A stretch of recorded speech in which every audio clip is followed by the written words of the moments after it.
Hi everyone. I am talking to you again this week about they them pronouns. And I am going to address a question I was asked when I initially started this channel, which is how the heck do you actually get people to use your pronouns? And I think this person was speaking specifically about they them pronouns, or possibly any other like gender neutral pronoun sets that are not just he or she, so things where people are not as accustomed to using them as pronouns. So when I came out to people, it was in large part because I wanted them to use they them pronouns. Um, I wanted them to know that I was genderqueer and had this identity, but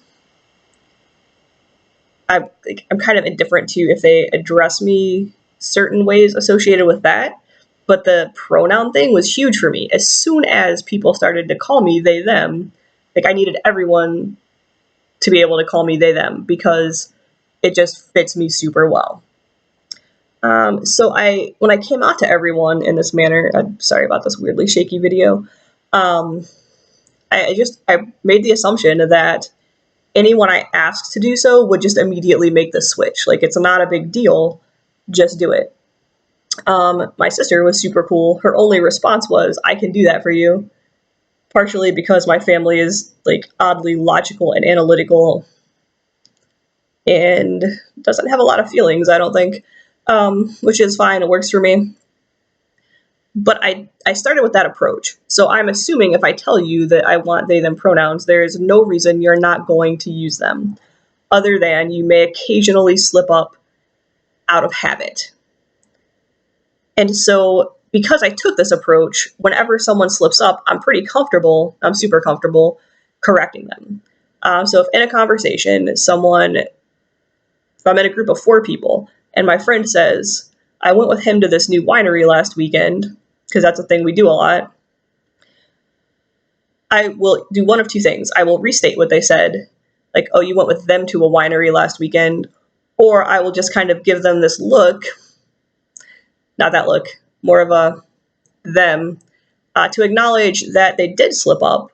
I did notice it, and it's not okay. But also, I'm not going to be like angry or super aggressive or interrupt the flow of conversation unnecessarily at the same time. Um, and it's kind of a mutual awareness thing. And I think people are more comfortable in those situations where you're acknowledging it and correcting them, but then also not dwelling on it. And in that vein, I don't I don't reward people for getting it right because my assumption is you're going to get it right. Like cisgender people don't reward you for correctly using their pronouns because they expect to be correctly gendered. So I kind of take that same approach. If it's in writing, I will always respond back and correct the person because they had an opportunity to read through that before they sent it and fix it. But again, I will be polite because I am assuming that it was just force of habit and not them being a dick. I haven't had people be a dick to me about it actually at all. Even though my previous video addressed like the people that are super like it's grammatically incorrect, I haven't experienced that in my own personal life. And quite honestly, this is probably super bad advice, but I'm going to tell you what I would do in that situation with a cisgender person who just was being a dick to me. I would be a dick back and just probably misgender them to them multiple times and be like, "Do you understand my point? Why this is not okay?" And it's definitely not the best way to handle it, but at the same time, sometimes you just got to do what you got to do. Or I would just, if possible, no longer have that person in my life, but let's say it's a coworker or a classmate or someone that you can't get around being around sometimes.